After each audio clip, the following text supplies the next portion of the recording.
سلامونه ټولو ته پروګرام ته ښه راغلاست. زه ملالۍ بشیر یم. د څیرې پروګرام په دې برخه کې نن زموږ میلمنه ثنا اعجاز ده. زمونږ خلک پښتانه دا ترهګر نه دي، په دې دا تور پورې کړي شوي دي. پښتانه ثنا اعجاز د بشري حقوقو مدافع او خبرياله ده. ثنا د پښتون ژغورنې غورځنګ مرکزی غړې ده. دا په خیبر پښتونخوا کې د ښځو د منابعو په مرکز کې د مدیر په توګه کار کوي او د نیوز لینز په نوم اداره کې مقالې لیکي.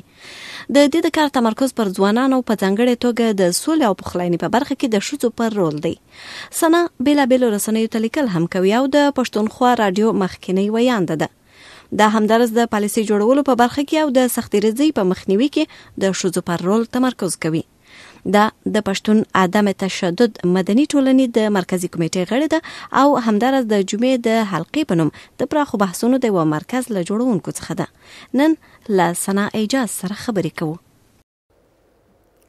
مننه ثنا جانې چې پروګرام ته راغلې. لومړی خو دا راته ووایه چې په پاکستان کې ډېر ګوندونه دي، ته ولې د پښتون ژغورنې غورځنګ یو داسې تحریک سره یو ځای سوې چې په هغه کې کېدای له ډېرو ستونزو سره مخامخ سې؟ مننه ملالۍ. زه د عوامي نشل ګوند غړې وم، عهده مې لرله د ځوانانو چې کوم ځیلي تنظیم دی د هغې صوبایي نایب صدره وم، خو ما ته داسې لګېدل چې د پښتنو کامپرس ګوندونه یا ملتپال ګوندونه خپل حصہ ادا کوي، خپل کردار لوبوي، خو ډیر زیات ضرورت دی د پښتنو ته د مزاحمتي تحریک. او زه ذاتي توګه داسې ما ته ښکارېدل چې زه د پارلمان نه زیات ښه کردار په مزاحمتي تحریک کې لوبولی شم. دا د تیر 9 کال نه چې زه کار کوم، نو څوک هم چې د پاکستان په ریاست کې د دې بدې پالیسۍ د ریاست ادارې چې کوم بد کارونه کوي، غلط پالیسۍ لري او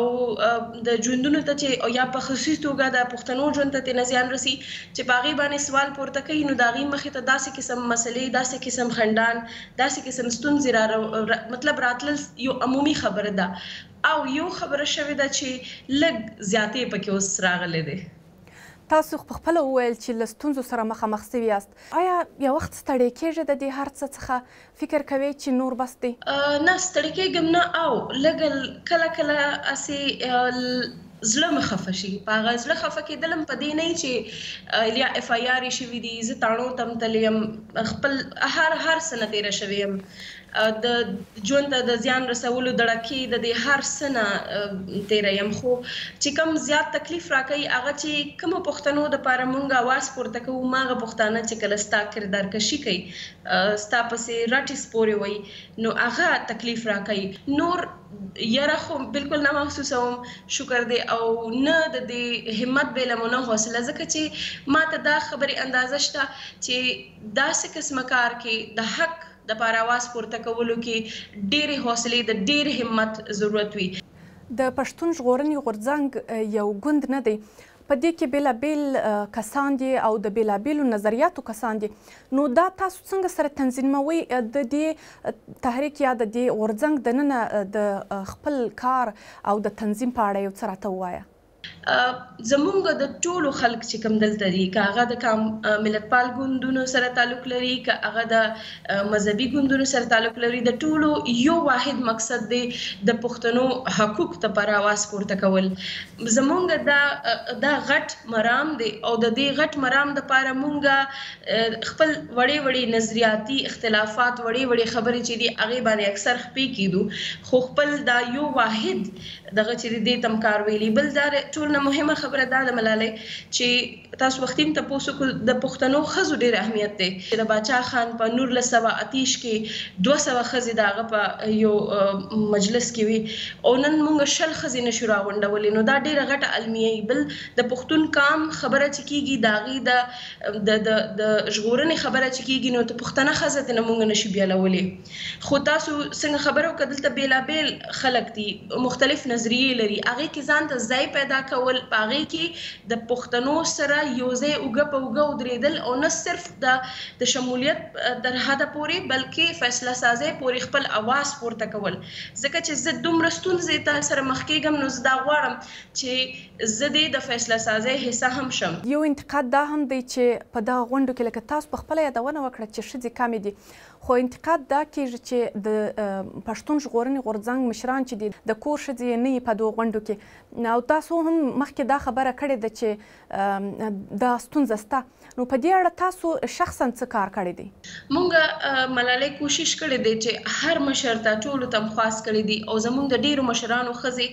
او د ډیرو اهمو ملګرو ښځې یا کورودانې چې دي موږ سره وار په وار مختلف جلسو کې شاملې شوي دي. لکه تاسو به کتلي زموږ د بنو په جلسه کې د علي وزیر مور تقریر وکړو خو د هغه کورودانې په لاندې په زنانو کې ناسته وه. داسې زموږ د ثوابې په دغه کې زموږ بل ملګري د هغه کورودانې ناسته وه مور یې ناسته وه. نو وار په وار راځي خو لا هغه وخته یا هغه ځای ته موږ لا نه یو رسېدلي ملالۍ چې موږ کوم هڅې کوو لګیا یو ځکه چې لا ډېر ګران کار دی. او بل دا دی چې بل طرف ته ملالۍ صرف دا نه ده چې موږ ته د ژوند ډکې راکړې کېږي په ټولنیز رسنو باندې چې کوم لوبې زموږ تصویرانو سره کېږي چې هغه فوټوشاپ کېږي بیا هغې سره داسې ملنډې پې کېږي نو هغه د هر چا د زغملو دومره وس نه لري نو دومره زور نه وي. زه خو وایم چې زموږ د رونو ډېر غټه حوصله ده ځکه چې زه تاسو سره دلته ذکر خامخا کول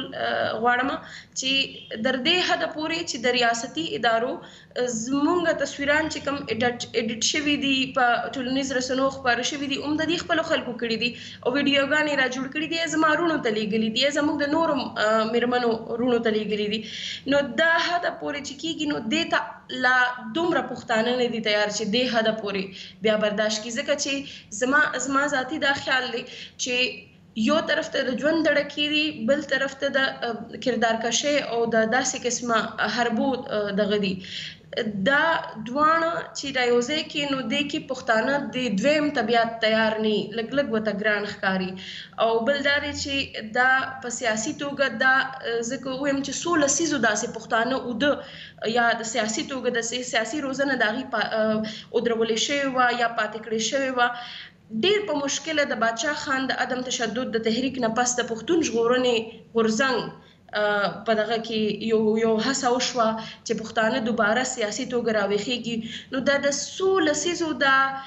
چې اوده پاتې دي دا एकदम نشي دا بدلون راتلی او هسې هم زه دا ذاتي طور دا ګڼم چې موږ لګیا یو هسې کوو زه کوم وړانګه خور کوي زموږ نورې خویندې کوي خو کوشش دا دی چې دا بدلون دی خیر دی دغه خو چې غواړو چې دا اوس تل پاتې شي دا داسې نشي چې راشي بس لاړ شي نو کوشش زموږ هسې لګیا دي دغه دی خو وخت به راځي چې نور خلک به راځي زه وایم چې زموږ دا کوششونه به داسې بې ځایه نه ځي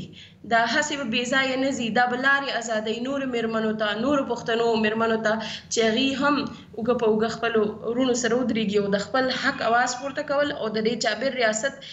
ظلم ته او جبر ته ووایي چې دا جبر دی دا ظلم دی دا غلط دی. تاسو یادونه وکړه چې دا فوټوشاپ کړي غلط تصویرونه ستاسو وروڼو ته د کورنۍ غړیو ته لیږل کیږي نو آیا کله ستاسو کورنۍ تاسو ته ویلي دي چې دا کار پرېږدئ دا فعالیت پرېږدئ ځکه چې هسې دوی ته هم سرخوږی جوړ شوی دی او تاسو ته هم؟ زما مشر ورور دی خدای لري هغه خو ته یې چې ولیږل نو هغه دا دغه زما ته ماته وی چې پښتنو کې ډېرې کمې دومره زړورې ښځې نو زه غواړم چې ته خپل کار ته دوام ورکړې. زما کشر ورور د کراچۍ جلسه چې وه ډېر زیاتې چې تنګ کړل چې تاسو څنګه پښتانه پیغورې ورکړه تاسو څنګه پښتانه یې چې خور دې داسې ګرځي او ځای په ځای سړو سره ناسته یو جلسې کوي یو مجلسونه کوي یو کور په کور ګرځي لارو کوڅو کې سم دم خلک یې خانداني دا څه کوئ دا څنګه پښتانه یې چې خور نشي ودرولې نو هغه لږ تنګ شو کشر دی دا کشران هسې لږ ډېر جذباتي نو ما ته وایي چې څه ما ورته کیدی شي نو وکړو څنګه چې اکثر خلک وایي چې مونږ دا کس آک کړو مې آک مې که زه خو د خپل کار نه نشم ودرېدلی زما د کور والو یا زمونږ سره چې نورې مېرمنې د هغې دا کور کې چې کم سړي دي ځکه که مونږ دا ګڼو که نه ګڼو خو دا پیغور ډېر غټ شی وي د خلکو دپاره دا زغمل ډېر زیات حوصله غواړي خو زما کور کې شکر د ټول خلک پوهه دي په دې خبره باندې دغه دی چې سیاست کې او بل د پښتنو د ژوند لپاره دا کار دا هلې ځلې ډېرې مهمې دي بل هغې دا هم ګڼي چې زه په خپله څو پورې مطمئن یم زه په خپله څو پورې غواړم چې زه دې کار ته دوام ورکولی شم او کولی شم او ځان کې توان وینم نو ما ته دا فیصله پکار ده زموږ په کور کې د خپل ژوند او د خپل سیاست د خپل کریر فیصله څنګه چې الکان کوي د کسې جنکې هم کوي نو دا یو دغه ماته حاصل دی خو زه غواړم چې خدای دې وکړي چې موږ هغه ورځ ووینو چې هر پښتون داسې شي چې خپل خور خپل میرمن خپل کوربدانې ټولو ته داسې حیثیت ورکړي څنګه چې زموږ کور کې دي خو دا د دې دپاره به هسې پښتنې میرمنې په خپله کوي دا څوک چاله په لاس کې یا څوک چاله تیار نه ورکوي د دې دپاره ډېر هڅې کول پکار دي زه یم چې هغه کامونه ازادي نه مومي کم کامونه چې زنانه په کور کې نه وي او په خپله هڅې کوي ځکه چې ستا ما چېرته پخوا ویلي چې ستا یو لاس کار کوي او یو لاس کار نه کوي هغه بدن معذوره بدن بولي نو زه خو یم چې د زنانو او د سړو مثال د وجود دوه لاسه دی سنا ته کابل او ننګرهار ته تللې آیا دا یو غټ مشکل درته نه جوړوي هلته زه د خپل کار په حواله باندې کابل ته ننګرهار ته بلکې د دنیا مختلفو وادونو ته تللی یم خو هغه ټول پرېښودل شي او ما باندې دا تور اکثر ما ته اکثر افغانۍ او دغه نو زه ورته اکثر وایم چې زه افغانۍ نه افغانه یم ځکه پښتانه په کامه سیم ټول افغانان دي خو دا تور پورې کول بیا د محترم کرزی صاحب سره یو تصویر دی چې هغه هم ځای په ځای ښودل کېږي او ډېر پوهه او تعلیم یافته خلک هغه اخلي او د هغې په بنیاد باندې موږ باندې سپکې خبرې کوي موږ باندې تورونه لګوي چې تاسو د استخباراتي ادارو د افغانستان استخباراتي ادارو یا د هند استخباراتي ادارو د پاره کار کوي زه وایم چې زموږ ژوندونه په پاکستان کې په ریاست کې زموږ په شانتې د پښتون ژغورنې غورځنګ چې کوم غړي دي اهم د دې ژوندونه داسې دي لکه څنګه طالبان تلې چې دي دا صفا دي دا ښکاري د دې ریاست یو اداره هم داسې تور که پورې کوي نو صرف د پراپیګنډې په دغه باندې پورې کوي زموږ په دغه کې داسې هیڅ نشته بل دا دی چې افغانستان زموږ چې وګورئ نو زموږ مورنۍ وطن هم دی او دغه هم دی په کوم زه ځان ته افغانه بولم نو دې کې نه زه استخباراتي ادارو دپاره کار کوم نه څه ځکه چې زما څه اصلیت دی هغه به وي دا وړې پراپیګنډې دا داسې تورونه هیڅ زموږ لار نشي ودرولی نه موږ د خپل هڅو نه د خپل تحریک نه ودرولی شي ډېره مننه سنا جان زه خوشحاله سوم چې خبرې مې در سره وسوې ډېره مننه لیدونکو له تاسو هم مننه تر بیا مو پر خدای سپارم